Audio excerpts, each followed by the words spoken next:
the great irony of tonight's program will be that the whole structure of the Seder takes its name from the fact that there's supposed to be a Seder to the chaos of the night. And because we did not prepare as much as I would have liked, there's absolutely no Seder to what you're about to hear. That being said, it's also night Seder. So I think the whole thing kind of comes together. For those of you who know what's happening programmatically at the shul, one of our really excellent innovations this year is that we started a night Seder program, and 5 out of our 6 night Seder participants are here. One of them got the early bird flight to Eretz Yisrael for Pesach, so we're missing Menachem, but everybody else is here. Jeremy, Natano, Ellie, Aaron, and Yoni, especially Yoni, because we grew up together in Baltimore, and Jeremy's here too. So good Shomrei trio. If we had Chaim Mitnick, we'd have 4, but 3 out of 4 ain't bad, which is really good. You'll hear from Rabbi Ginak in a little bit, and of course from our rabbinic intern, Rabbi Ezra Teichman, who's going to kick it off for us. If you have a pen and paper, by all means, keep notes. Hopefully it'll be interesting and worthwhile to share with your families. If you have questions about that which is being presented, or you didn't hear the pasuk that's being quoted, or you want to clarify something about it, please do. If you have your own insights that are similar that you wish to share, save them for your Seder table so we can make it through the evening. So give our presenters an opportunity to work their way through. We'll basically go at random, but it's my pleasure to turn it over to Rabbi Teichman to kick things off. Thank you very much. So Magid is really where we have the opportunity to fulfill the mitzvah of Sipor Yetzias Mitzrayim. We go through the history of that. We come from Avram, we come from Terach, and then through to the Avdus, and eventually to the Cheres. So what's interesting, though, is that if you look in the Haggadah, so what Magid is comprised of is mostly psukim and drashos, but it's very surprising the psukim that we choose. So if I were writing the Haggadah, where would I choose the psukim from? I would choose the psukim from the first half of Sefer Shmos, which is really where we have the main story of leaving Egypt. But it's interesting because that's not where the psukim are from. The psukim are from, in Sefer Dvarim, from the mitzvah that's called Mikra Bikurim. Mikra Bikurim is that a farmer, after a whole year of preparing his fruits and working in the field, he takes the first of those fruits and he brings them to Yerushalayim, and they're offered in the Beis Hamikdash.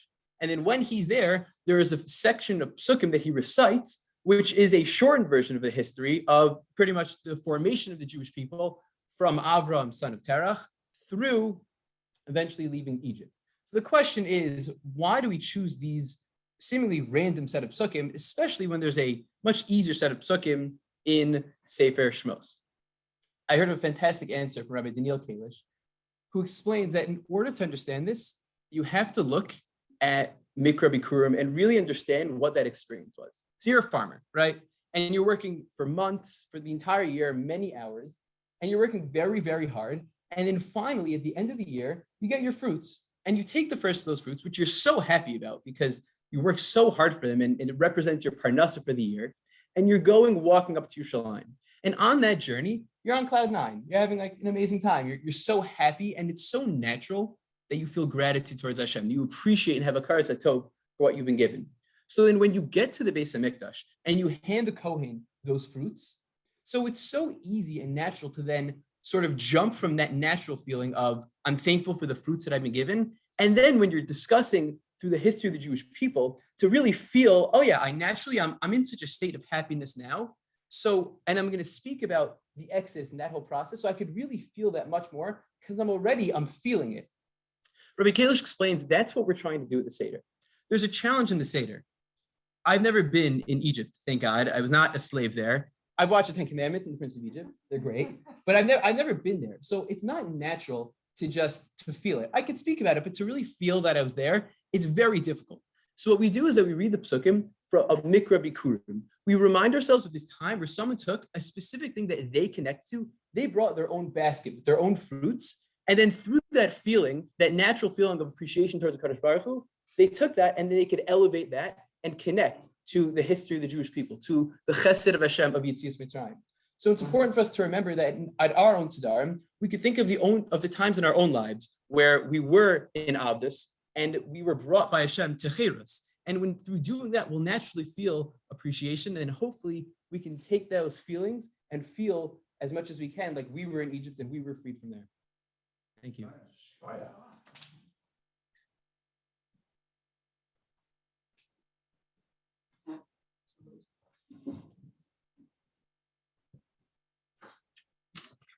I'm the first new guy speaking tonight.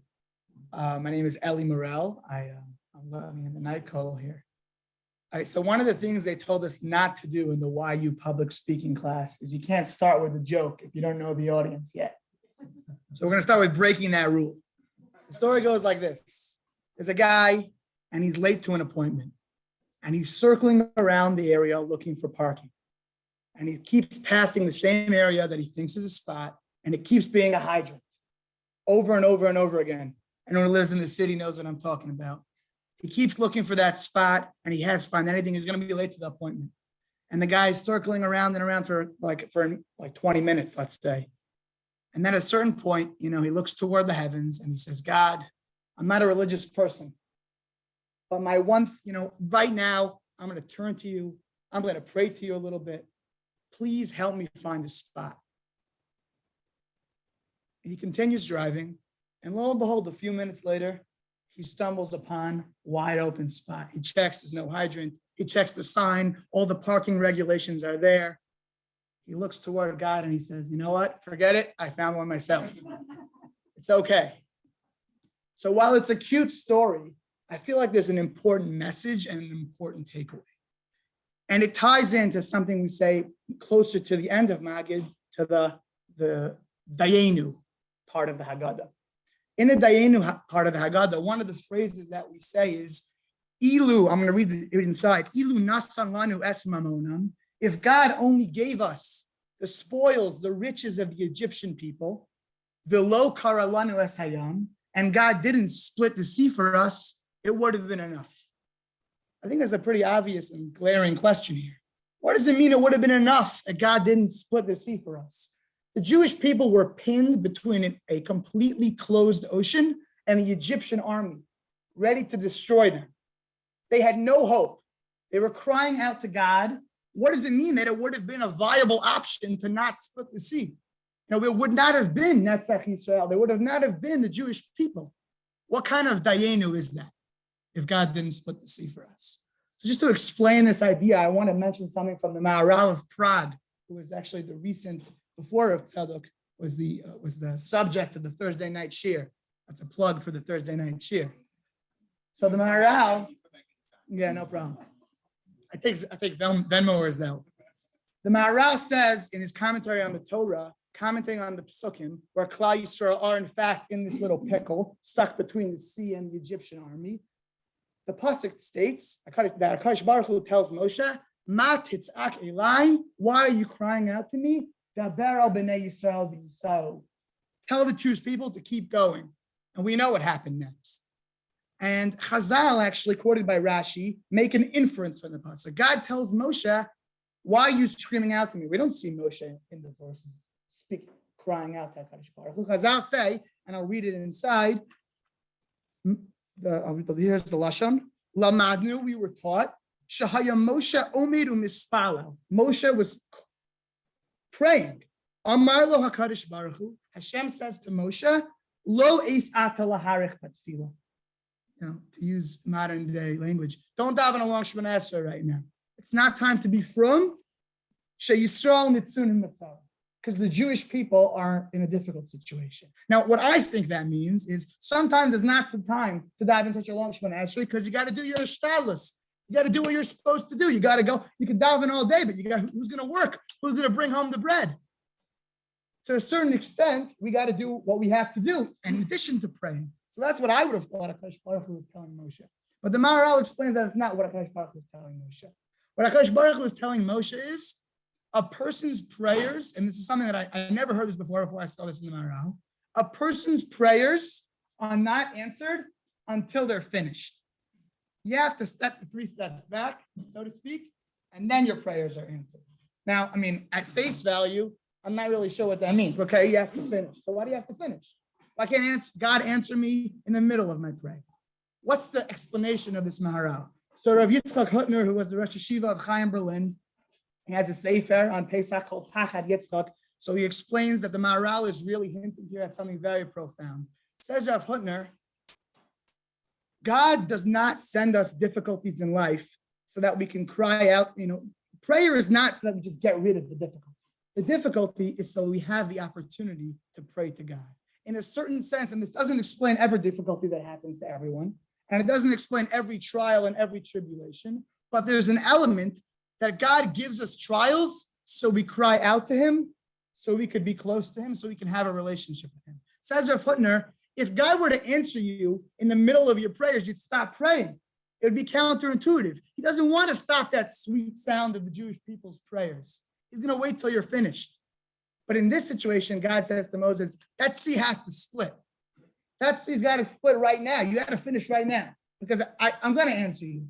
And, at this point, we had our relationship, but it's time to split the sea. A person has to finish praying generally because HaKadosh Baruch Hu wants him to continue praying because he wants him to keep up that relationship. So then, now we can try to understand what we were saying in Dayenu. Ilu lo kara lanu esayam, it would have been enough to not split the sea. The explanation is that God could have taken us out in a much simpler way. Right out of Egypt, easy pass, straight through the desert. You didn't necessarily even have to go through the sea. But HaKadosh Baruch Hu brought us to a situation where we'd be stuck there between Paro and the sea, and we would have nowhere to go, and we would have to cry out to HaKadosh Baruch Hu. We're thanking HaKadosh Baruch Hu and Dayenu for the opportunity to forge that relationship between the banks of the sea and the Egyptian army. That's what the guy in the parking lot didn't understand. His point of his prayer wasn't to find a parking spot. God didn't let him find that parking spot because he wanted him to have that 1 second of a relationship with him. This is, I thought, an important theme of Dayenu. Thank you.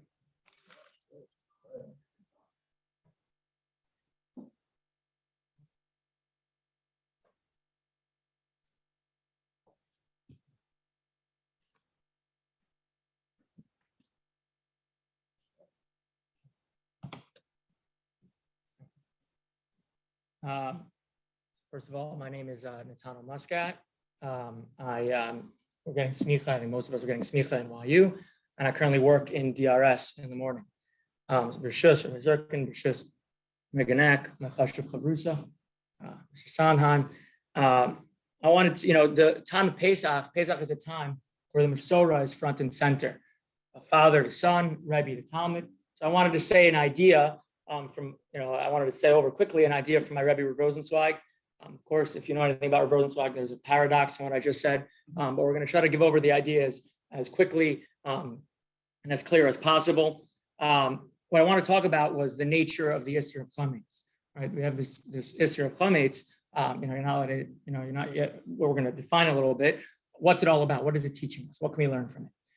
So let's begin. So I think the best way to figure out what chametz is all about is to look at the halachos that surround chametz. And when you look at these halachos, you find a fascinating phenomenon. You find that for some reason, of all the things in the Torah that you're not allowed to eat, you're not allowed to, what we would call machalos asuros, foods you're prohibited from eating.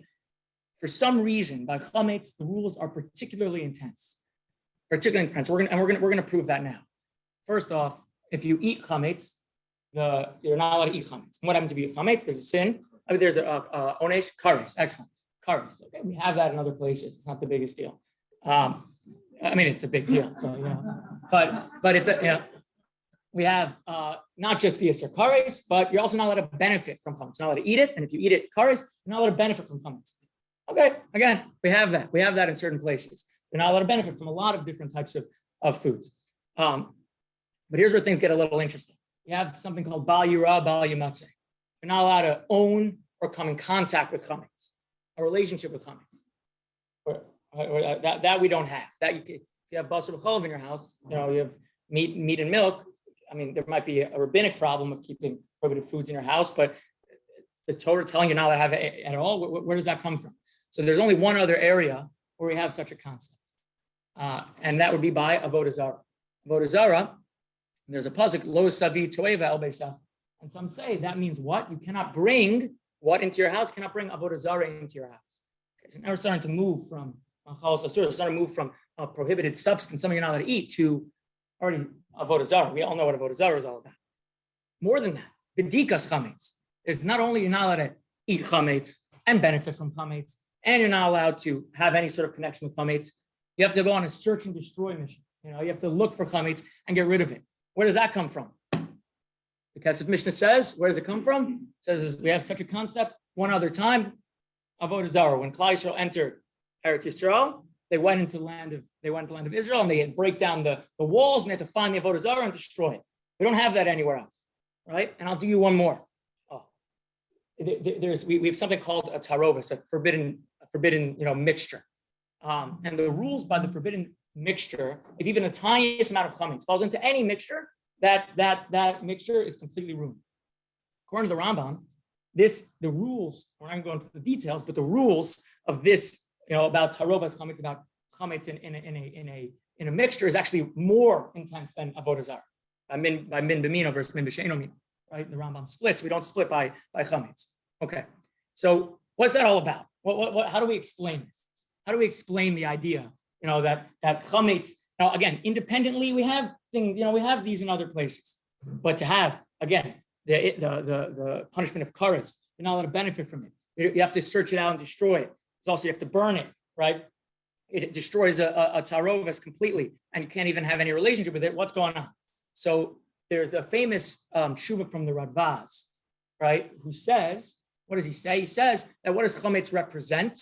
Why is it that chametz is so terrible? Because of its messaging. What does it mean? What does it mean? So what did he suggest? He suggested that it means it's representative of the Yetzer Hara. And what we're trying to do on Pesach is destroy and get rid of the Yetzer Hara. That's why all these kinds of applications in the halacha. That's why we're so intense. Now, you could have ended there, but there really are, I think, two questions on that. Number one, what does the Yetzer Hara have to do with Pesach in particular? Why isn't that on Sukkot? And the second question, not just what's the relationship with Pesach, but we also eat chametz year round. In other words, is the chametz that bad? I mean, we eat chametz. We not only we eat chametz, we celebrate chametz when? On Shavuos. What do we bring on Shavuos? Shtei Alechem. Excellent. We bring the Shtei Alechem. So Rav Ronzak suggests the following idea. This we're going to end. What is chametz? So Rav Ronzak says it like this. This is his language. He says it's unfettered growth. Now I had to Google and check the dictionary. Unfettered growth. What does that mean? Unrestricted, unchained, unbound. Right? Chametz is all about growth. In a sense, it's freedom. Now, what's wrong with freedom? Why are we so anti-freedom? What's wrong with freedom? It's fascinating. So the problem is freedom, Pesach, what's the big deal? The idea is like this. We just were freed from Mitzrayim, and we feel this connection to the Rebbeinu Shalom. But what don't we have? We don't have structure with our freedom. This is what people might call negative freedom. The feeling that the freedom is all built on what? The ability to do whatever you want, whenever you want. That's negative freedom. The Torah doesn't necessarily believe in the idea of negative freedom. But what happens? What happens, right? 49 days, 50 days. What happens later in Shavuos? We celebrate. Why do we celebrate the chametz? Why do we celebrate chametz? We bring it as the carbon. Why do we celebrate it? Because what do we have? We have the Torah. Real freedom, positive freedom, freedom to feel meaning, to feel connected. That's the message of chametz on Pesach. That's what Rosak suggests. I think it's important for us when we think about what we're supposed to feel, what we're supposed to think about. You can think about that, number one. Number two, what does that have to do with us? Also, could be that for things in our lives, things that we're working towards, things we're working to overcome, not only should we try to get rid of the negative, but also use this time up until Shavuos to not only take that negative, but turn that negative into a positive. Shukah.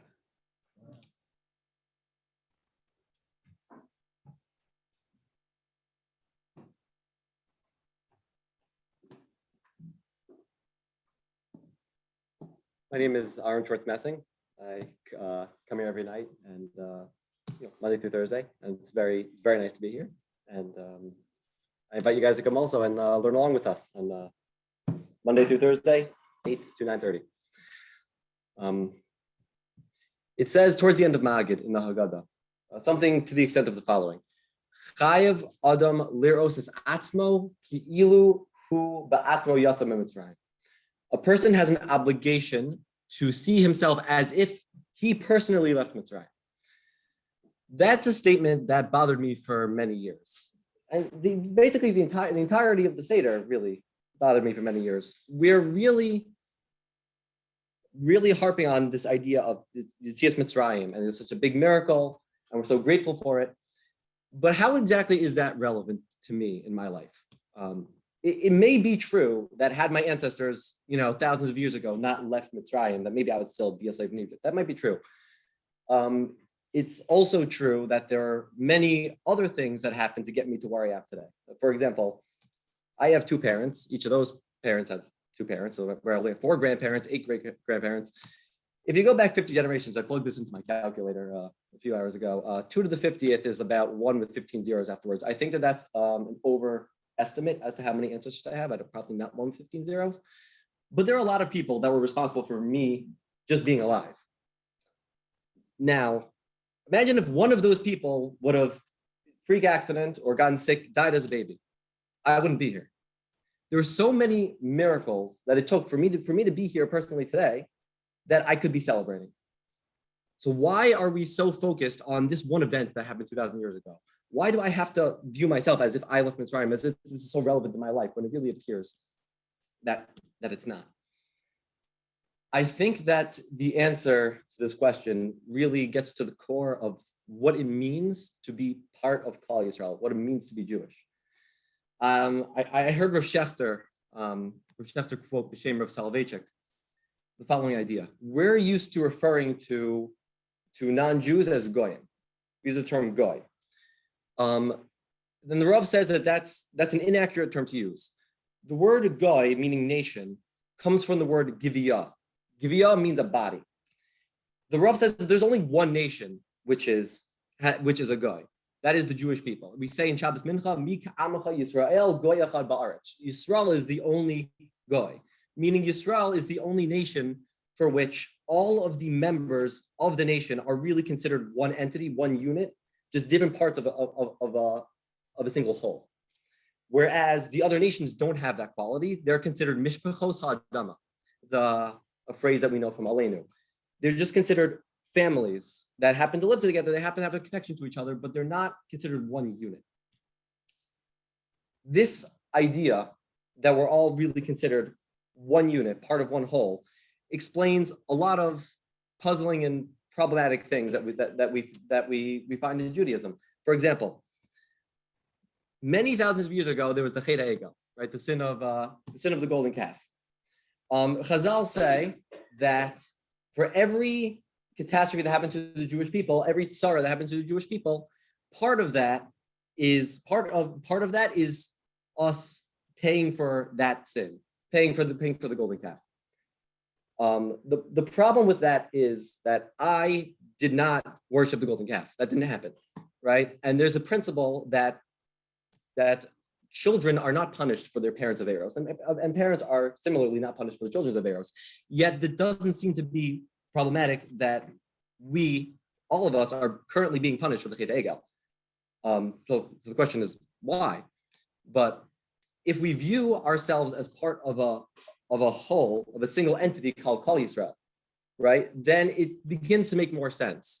There was an entity called Klal Yisrael which sinned at the golden calf, and that entity changes form as the particular members die off and other people are born, but it maintains its unit. So in a very real way, Klal Yisrael, as it exists today, as it exists now, all of us in this room are the same Klal Yisrael that were in Mitzrayim, are the same Klal Yisrael that were at Har Sinai, and the same Klal Yisrael that committed the Haggadah Roundtable. That's why it's just for us to be punished for the Haggadah Roundtable, because Klal Yisrael did the Avera, so Klal Yisrael should be punished for the Avera.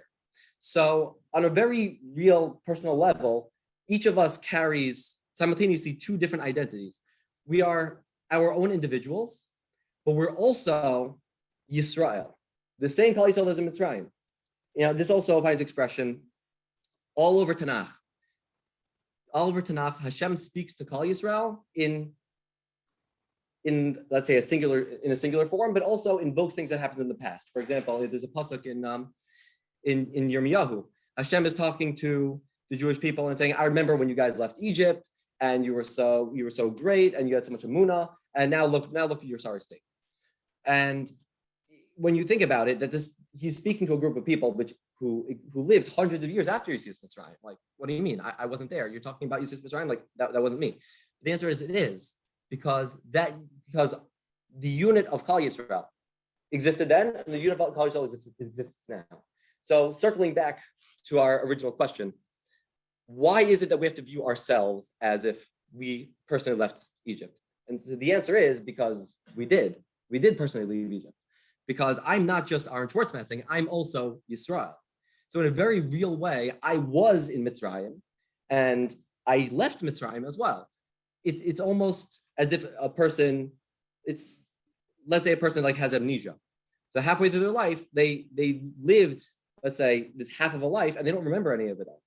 But in a very real way, they did live, let's say, those first 50 years. Just afterwards, they have no recollection of it. So similarly to us, we were in Mitzrayim. We were by Har Sinai. All the things that happened to Klal Yisrael happened to us too. Even though we don't remember it, even though it's difficult for us to relate to, in a very real way, we did actually leave Mitzrayim. Thank you. I'm going to follow Aaron because I want to pick up on that theme a little bit with an insight that I heard from someone else, but I want to try and expand on it just a little bit. It's a new idea for me and still taking shape. So if you want to add to it or critique it, it'll be in everybody's best interest. At the Seder, the symbols of everything that we use at the Seder table is meant to be significant, symbolically significant. And the problem is, or the challenge is, that the messages of the items that we have on our Seder tables conflict with one another. So it's great for something to be significant symbolically, but if the symbols are inconsistent, it's hard to know how they coexist. And I want to take a stab at that for just a minute. So why do we eat matzah at the Seder? Feel free to jump in. Okay, so Ron says, just going to make it so easy for me. So Ron says the reason we eat matzah is because matzah is poor man's bread, because after you buy it for $30 a pound, you are then poor, right? No, because lechem only has no ingredients to it. A poor man has no luxury. They don't have any time to bake anything. They eat something that is very sustainable so they could do a hard day's work on a small meal, whatever it is. What happens if you load up your matzah with lots of luxurious ingredients and it has shaved mushrooms on top and sea salt and all those things? What do we call it? Matzah ashira. Right? So a poor man's bread is the experience of a Jew in Shibud, in Mitzrayim. He is poor, he has nothing. Mashakana Eved Kana Rabo. Slaves don't have financial portfolios. They eat poor people's food. That's part of their slavery experience. Matzah represents the worst financial state of the slaves when they were in their slavery. But what does matzah represent, everybody? Why does matzah represent freedom? Because, it was amazing. We were running out of Mitzrayim, and who cares? We're just going to get out of here because freedom is so amazing. We don't even have time, so we're going to take it and run. And it doesn't matter what it tastes like. We're so excited to be free. So on the one hand, matzah represents the absolute worst state of being. And then on the other hand, matzah also represents the excitement of freedom. So which one is it, right? Maror. Why do we eat maror, Ron? You started, right? Because they embittered our lives. So the Ibn Ezra quotes obscure opinion, but to me it resonates so perfectly with the Pesach Seder that is the exact opposite. You go to a fancy steak restaurant, what do you get? Steak with a side salad, right? You go to get a shawarma, what does it come with? Israeli salad always comes for free. Whenever you eat a piece of meat, it comes with a vegetable. That is a luxurious experience. Sometimes you have to remind people that are not familiar with the Pesach experience, and we'll get back to this in just a minute.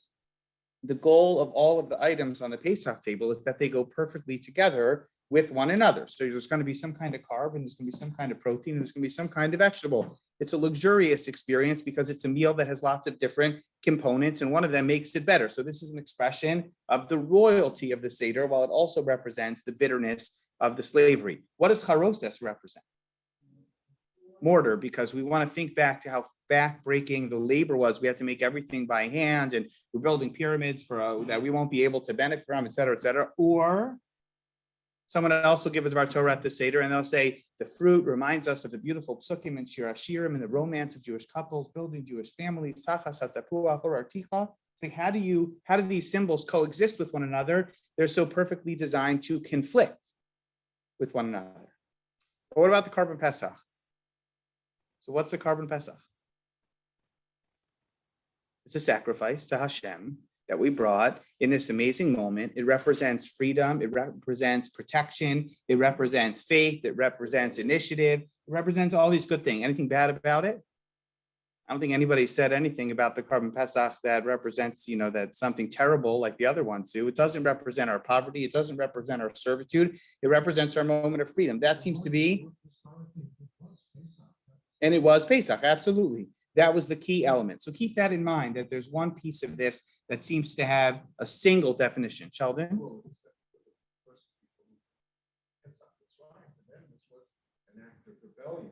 It wasn't so easy for them to have brought this. 100% was challenging to bring, but if you anything, that only adds to the glory of the Carbon Pesach because the courage just like to bring it. That person who was bringing it was suspenseful.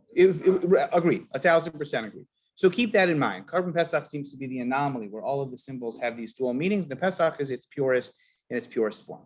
So at the Seder, we eat our matzah, and then we eat our marar. And after we eat them both, what do we do? What's that? Excellent. We combine them, we eat them again, right? And why do we eat them again? Why do we combine them? Kain asa Hillel, right? Because this is what Hillel used to do.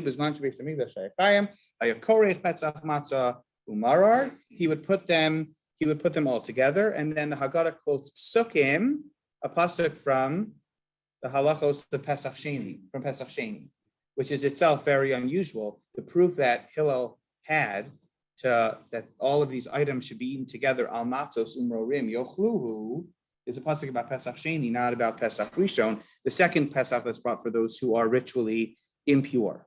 So what exactly is Hillel after? And there's a lot to be said. I don't think we'll do justice to this topic, what exactly Hillel thought.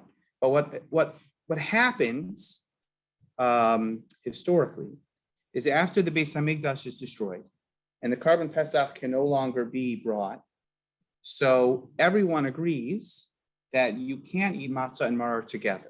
Why not? Anyone know the halachic reason for that? So we don't have a mitzvah to eat maror on a biblical level because maror always goes together with the Carbon Pesach. So why do we still eat maror?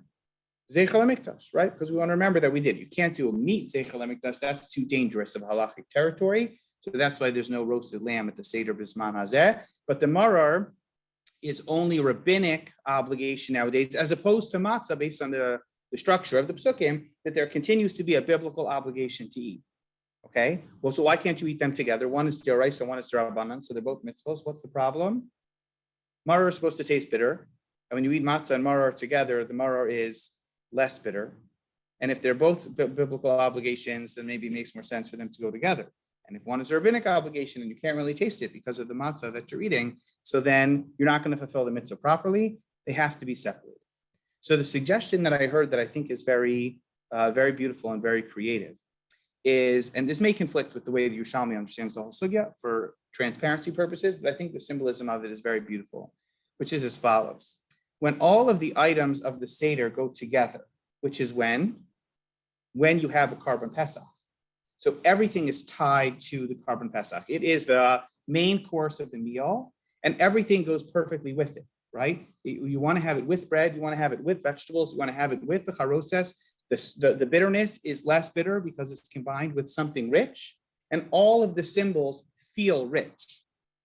And then when you dissect it, you deconstruct the Hillel sandwich, so to speak, everything feels worse. I mean, okay, some people like crackers or they like toast with lox on it. Some people like to eat a salad here or there, but eating these items alone is not the greatest culinary experience that we've ever had. Eating a lot of matzah to fulfill a shiur followed by a few pieces of romaine lettuce is not exactly the way we would ever construct the proper dinner experience. When the items are all together with the Carbon Pesach, they have this richness to them. So the matzah feels like the matzah of freedom, and the lettuce feels like the perfect complement, and the charoses is beautiful and sweet. If somebody hands you a tub of charoses and you're eating it by itself, which of course all of us do when no one else is looking, so it's not the same experience as if it's part of something richer and something more beautiful. When they go together, as Hillel described it, Bisman Beis Hamikdash Hayakayim, when there was a Carbon Pesach that connected everything, so then the richness of each of the symbols is highlighted. When the Carbon Pesach is extracted and each of the items is eaten on its own, all of a sudden we see the bitterness in it.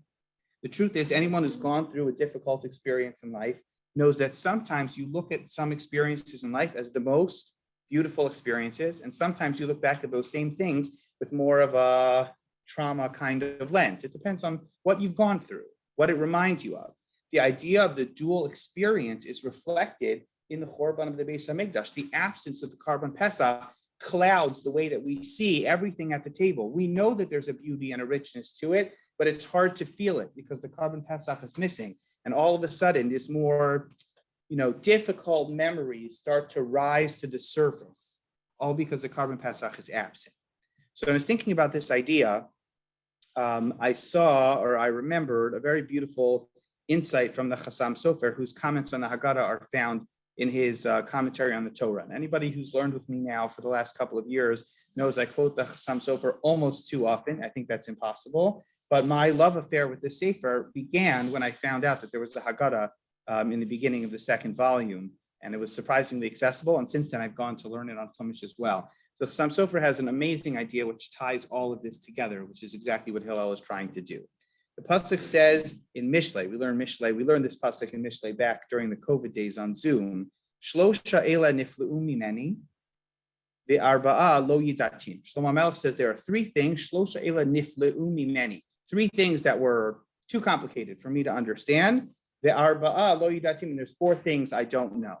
So what does this pasuk remind you of? Does anybody know another pasuk that this reminds you of? Yeah, exactly. Al shlosha pish'ei Yisrael ve'al arba'a lo yishivenu. There's threes and fours. Okay, so that's not our pasuk for now. This is our pasuk in the 30th chapter of Sefer Mishlei. Shlosha ela nifleu mimeni. Three things that are just beyond my understanding, and four of them are ba'a lo yidatim, and four I don't understand either. So the Medrash wants to know you have to know Mishlei to understand where the Medrash is coming from. What are the threes and what are the fours? The three that Shlomo doesn't understand and the fours that he's wondering about. The Medrash says as follows: Shlosha is, who knows three? Don't say that version. What's the three? Come on, you can take a guess. Nobody can think of a three in Judaism? What? Okay, I'll give you the first one, you'll get the second one. Okay, the three is Pesach, Matzah, Mara. Okay, now that was obvious. What's the four? Ooh, okay, that would have been good. That would have been very good. What? No, right, so nothing to do with Pesach. The Medrash says the four are the lulav, the esrog, the hadassim, and the aravos. In other words, the pasuk here is referring to the relationship between Sukkot and Pesach and the mystery that is involved in the items that we use to celebrate the Chag. So Shlosha is, what is the significance of Pesach, Matzah, Mara, Nifleu Mimeni? And then the Arba is Lo Yidatim. What's the relationship between the Lulav and the Esrog and the Hadassim and the Aravos? So this is the beautiful language of the Chassam Sofer. He says, V'hinei sheyehei achtos bein hakitos ha'elu.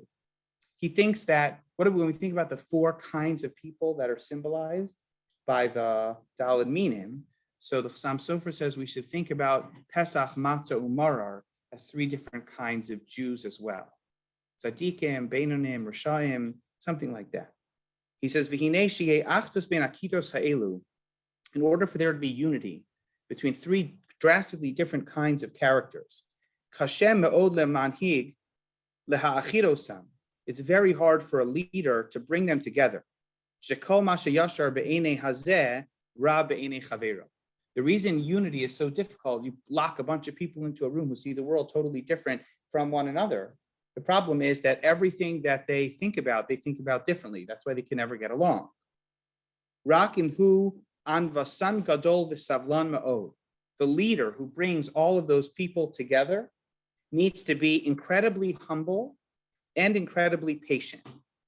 And when we think in Jewish history of someone who is incredibly humble and incredibly patient, who do we think of? Well, Moshe, we think of modesty, right? Moshe Rabbeinu was not particularly patient. No one put it together yet? Who is it? Somebody yell it up. Don't hide it. No. It's Hillel HaZaken. Right? We know all these amazing stories with Hillel and Shammai, that somebody comes to Shammai and they say this and this and that, and he says, get out of here. And the guy goes to Hillel, and Hillel says, sure, I have all day for you. I'll fix the problem. I'll convert you to Judaism. Hillel is a man of tremendous patience. His ability to coexist with all different kinds of Jews was unparalleled. And he says, Ulazeh Hillel shahaya anav mikol ha'adam. It's interesting that he uses the language of Moshe Rabbeinu. Hillel was such an incredibly modest, maybe the most modest of people. Haya korech pesach matzah umarar shemirames al kitos elu shahaya yachol le'achdam yachad.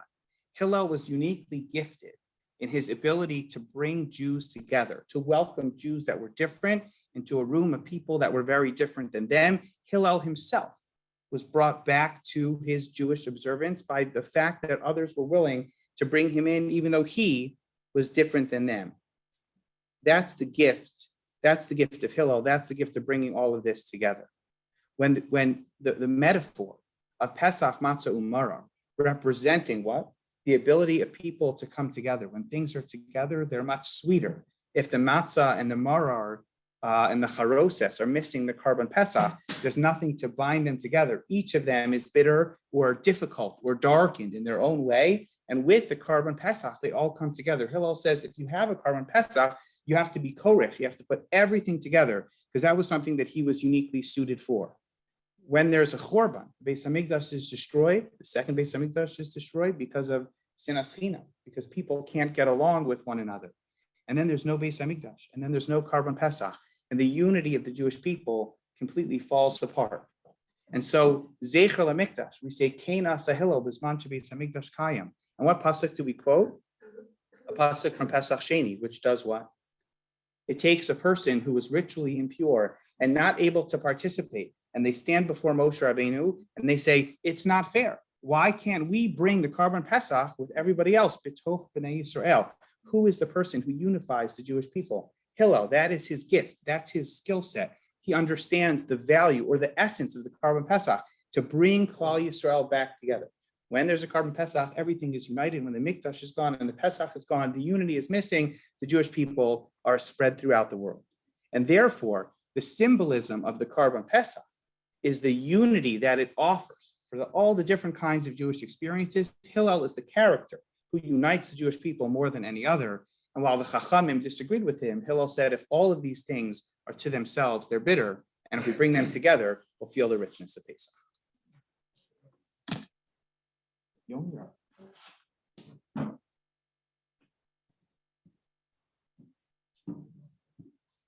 Good evening. Thank you for giving me this opportunity. As Rabbi Zirkin did mention, I did grow up in Baltimore. He was actually my camp counselor many years back. Now I live in Washington Heights. I have the pleasure of learning in the RJC Night Kollel for several nights a week. Thank you for having me. So I would like to open with two questions. The first question, there's a unique obligation which my friend, colleague Aaron Schwartz-Messing had mentioned that comes at the very end of the Haggadah. Chayav adam lirasas atzmo, a person is obligated to visualize himself, to feel ki'ilu hu yatsa miMitzrayim, as if he left Egypt. So this is an obligation, even as Aaron mentioned, given the unified across time form of the Jewish people that we don't find by the other holidays in Judaism. There's no obligation, even though when we sit in the Sukkah on Sukkos, there's no obligation specifically. It is supposed to remind us of the miracle that happened to us way back when in the desert, when Hashem took us out of Egypt.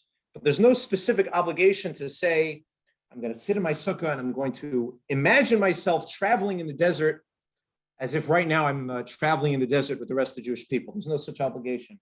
There's no such obligation on Shavuos to imagine ourselves as if we're standing by the foot of Har Sinai and accepting the Torah. There's no such obligation.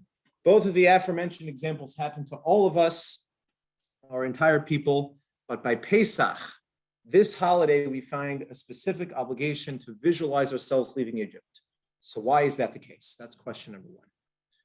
Question number two, the halacha states that usually the Hallel, the praise to God over miracles and similar things that happened, is only recited during the daytime. At the nighttime, we do not usually recite Hallel. Unique exception to this rule is on Pesach night, where we recite the Hallel, even though it's the nighttime. Some, like myself, also have the practice of saying it after Mariv on Pesach night, but that's also the nighttime. So why is it that this night is different from every other day? Why is this night different from every other day? And I'm going to open with two lines. The first one is not in the Haggadah, but takes place in Sefer Devarim. Moshe, in his last speeches to the Jewish people, describes leaving Egypt in the following terms. Asher lakach Hashem goy mikarav goy. Hashem took a nation from amidst another nation, from inside another nation. The next line is something you find at the very beginning of the Seder. V'ilu lo hotzi HaKadosh Baruch Hu es avoseinu miMitzrayim, had Hashem not taken us out of Egypt, adayin anu uvanenu uvnei vanenu, us and our children and all of our progeny, adayin hayinu mishubadim leparo b'Mitzrayim. We would still be slaves in Egypt. So what do these two things have to do with each other? Given that we would still be slaves in Egypt had God not taken us out, reflects the fact that our leaving Egypt was an experience of being born as a nation. We were coming goy mikarav goy. Right? One of my Rebbeim, Rav Moshe Stav, who at the time was a Rebbe in Kerem Yavne, where I learned in Israel, said that this imagery of goy mikarav goy is like a mother giving birth to a child. It's like the large nation of Egypt is, so to speak, the mother, and we, the child, God extracted us from Egypt. That's where we were born. When we were in Egypt, as the rabbis and Chazal tell us, we were idol worshipers, many of us. HaKadosh Baruch Hu, Hashem, did us a great kindness in splitting the sea for us, even though so many of us had thoroughly become Egyptian and taken on their practices. There were a few notable differences, but for many, many of the Jewish people, we were very Egyptian and we served idols and had taken on Egyptian identity. And nevertheless, God said, I'm going to split the sea for you. I'm going to take you out of Egypt and make you into a new nation. And this is what it means, goy mikarav goy, said Rav Stav. And this is to what we refer at the beginning of the Seder when we say, had God not taken us out of Egypt, we would still be there, because we would have been Egyptians. Had God not taken us out, we wouldn't have our own identity. We wouldn't have been born a new nation. We would just be Egyptian. And not only Rav Stav, I found later the Ritva points this out. This is exactly why we have a unique obligation on Pesach only to envision ourselves as if we had left Egypt, because this is not merely the story of a miracle that happened to us in our past. It is the miracle of the birth of our nation, something that formed the very essence of who we are. Our nation would not exist were it not for this. And therefore, we, even in our day and age today, in the Riverdale Jewish Center in 2022, feel the reverberations of that birth, because we wouldn't be around if we hadn't been born. And this is also can answer the second question. Not only why it is we have a unique obligation to envision ourselves as if we left, because that is the story of our birth, but also why we are able to say the Hallel when we, at the nighttime, even though we don't say Hallel at the nighttime at any other time. The other Hallels, the other times of praise, are praise of remembering something which previously happened. And we only do it during the day. That's the standard rule. The Hallel of the night of Pesach is a Hallel of a miracle that happened to us, because it is the miracle of our birth. The same way that a person to whom a personal miracle occurred says Hallel for that personal miracle, this is the personal miracle of our entire nation, that we're re-experiencing our own rebirth. Thank you very much.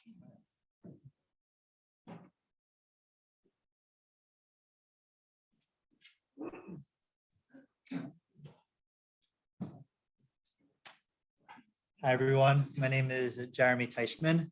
It's spelled exactly like Rabbi Ezra Teichman. That's why my entire life people have been asking me, hey, are you related to Ezra Teichman? Because Ezra's just now a rabbi. And my entire life, I'm always thinking two things. A, I hope he gets it as much as I get it.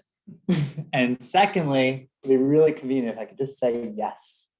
I really wish I was related to Rabbi Teichman. Unfortunately, we're only really good friends.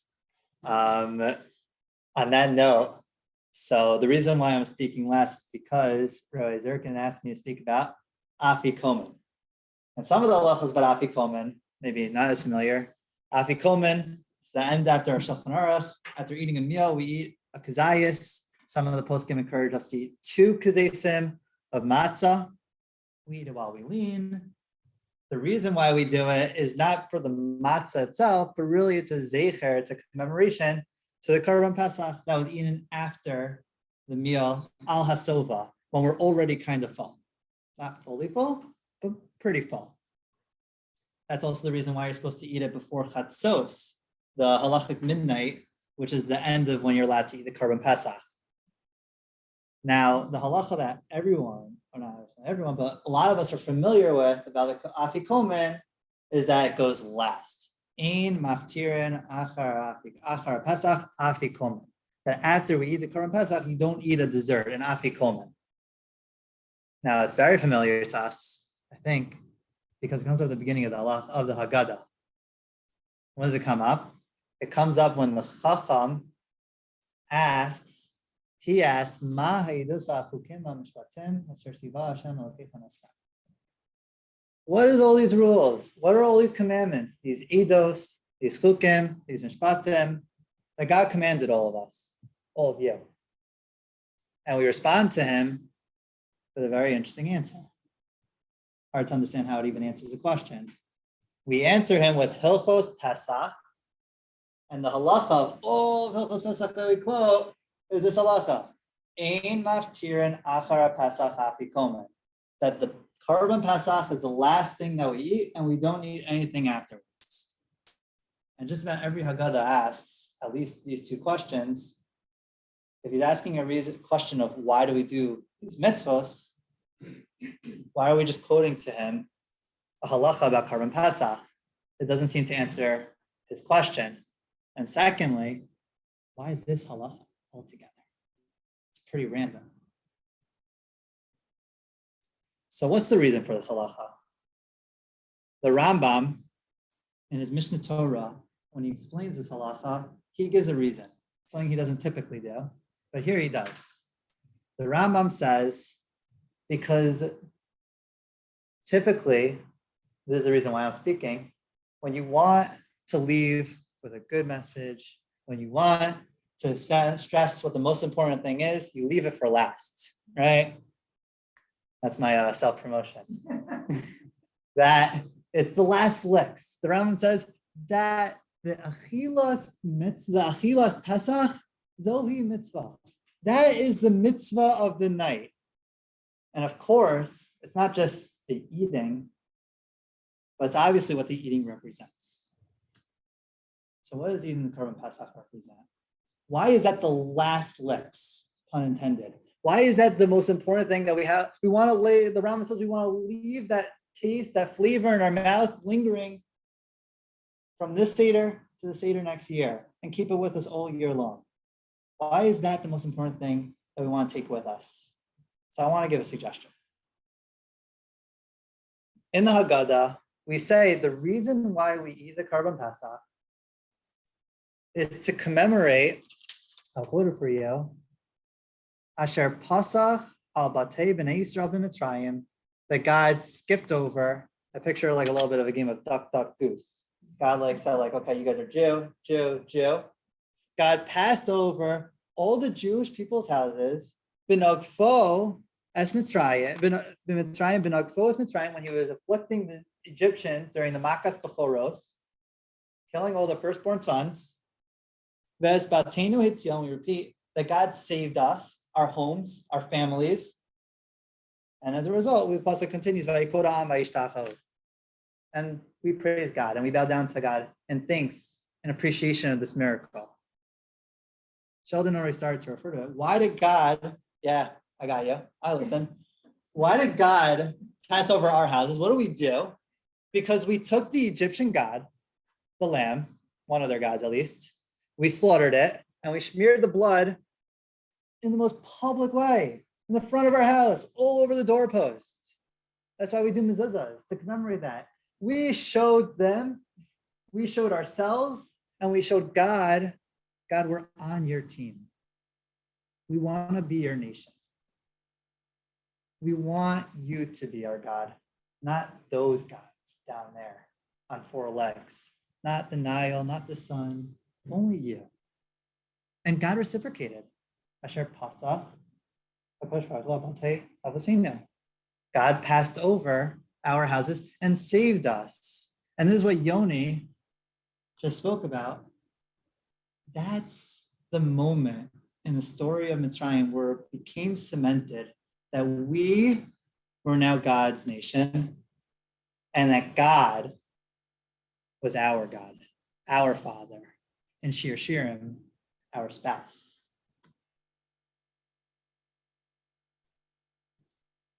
That, I want to suggest, is the most important message, says the Rambam, that we want to take with us to Seder. We're not just thankful that we were saved, that we were now free, as Nathanael said. It wasn't just the freedom, it was the freedom of being in a structure, the freedom of now being in that relationship with our beloved God. And that's the response to the Chacham. The Chacham, if you want to understand his answer, you have to understand his question, of course.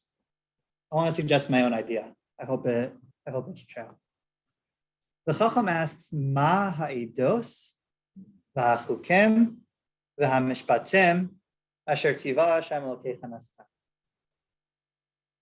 It's a little bit redundant. What are these statutes, laws, and witnesses? I want to have order, I'm sorry. 3 descriptions of mitzvos. Why not just say mitzvos? Or why not just say one of them? Why is the Chacham listing all 3? I think because that's his question. His question is, why do we have so many rules? Why do we have so many different types of rules, different categories? Why is it just one enough, a few enough? 613, it's tremendous. And you know what we answer him? We quote from Hilchos Pesach, which has a lot of halachas, a lot of them. There's about, 4 prakim in Mesachas Pesach, maybe 3, just describing all the rules of the Karban Pesach. And we quote to him 1. Why this one? Because this one symbolizes, you know what all those rules are about? All those chukim, all those mishpatim, and all those eidos are all about? It's all about a relationship with God. All 613, they all have one unifying yesod.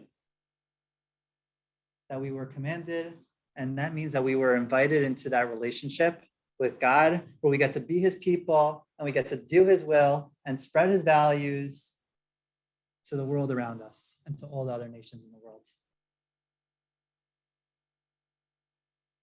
And I think that's the idea of, we're described as becoming married to God. And the course of Yetzias Mitzrayim, ultimately it concludes and culminates at Shavuos, as Nathanael was saying. Because, in a good marriage, you don't just take only the good, you also have to take the bad with it. Now that that's what all the mitzvahs are, but the point is that you got to be all in.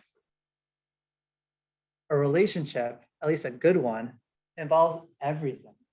It's all encompassing. It's all the chukim, it's all the eidos, it's all the chukim, and it's all the mishpatim. And that's the last lex of the Seder. And that's really the last lex of all the mitzvos. That's the answer to the Chacham. And that is what we're trying to take with us this Seder this year.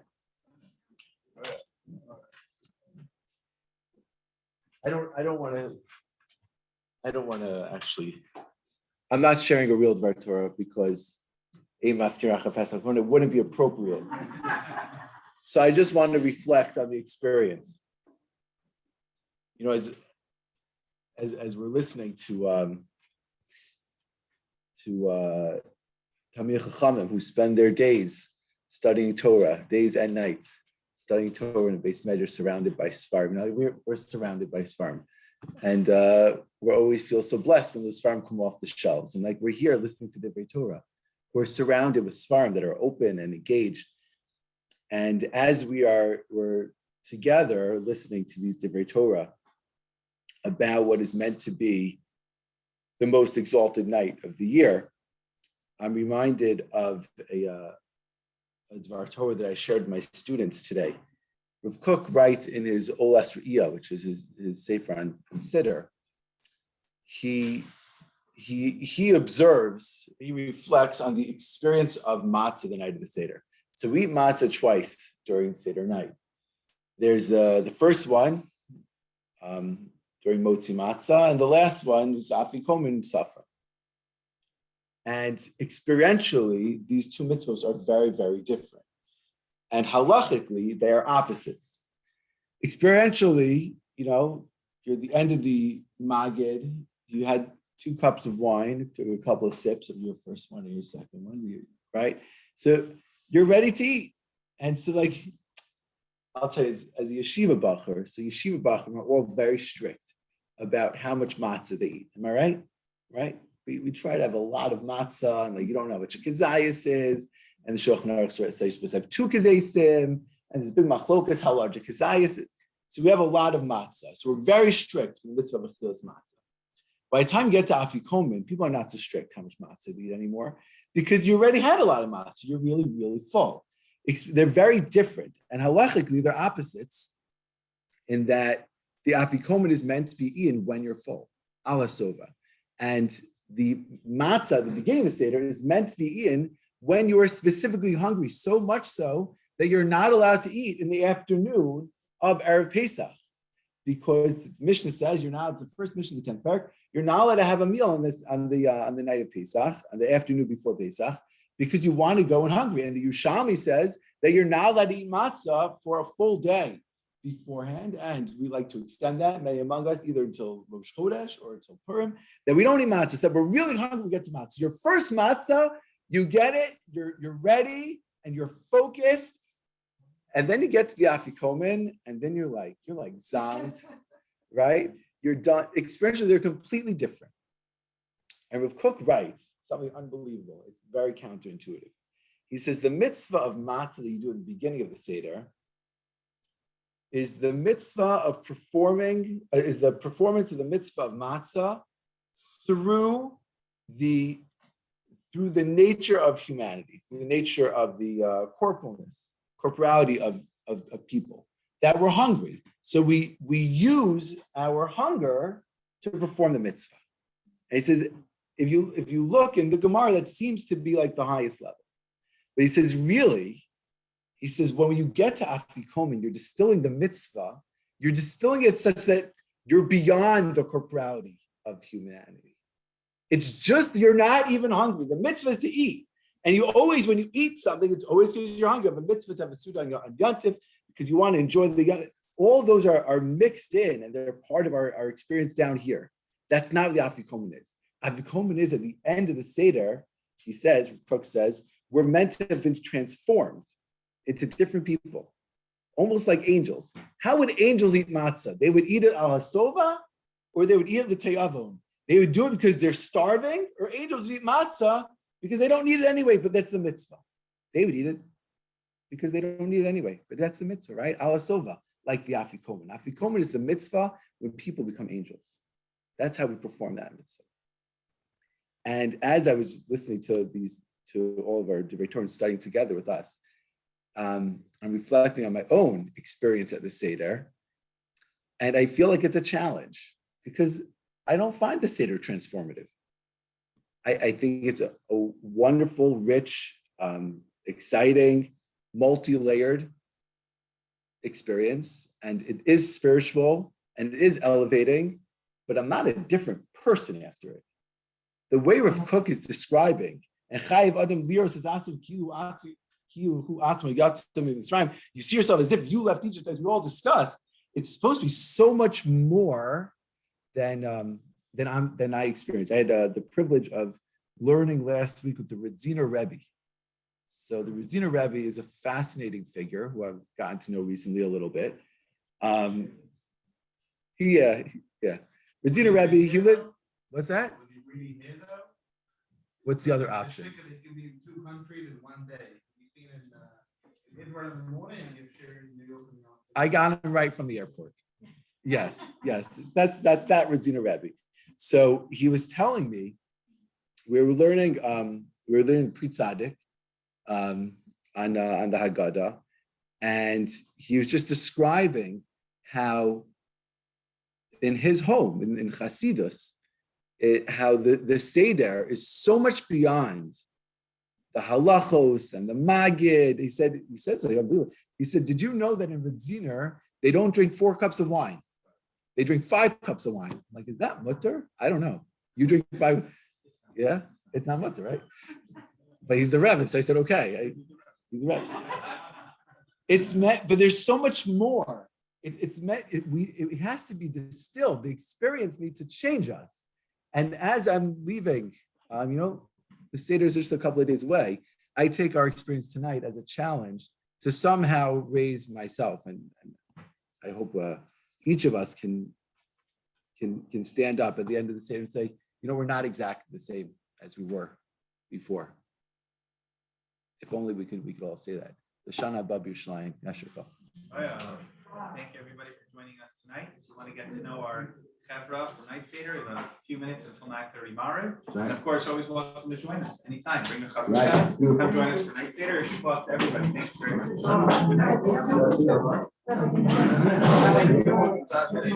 Good night, everybody. Thank you for joining us.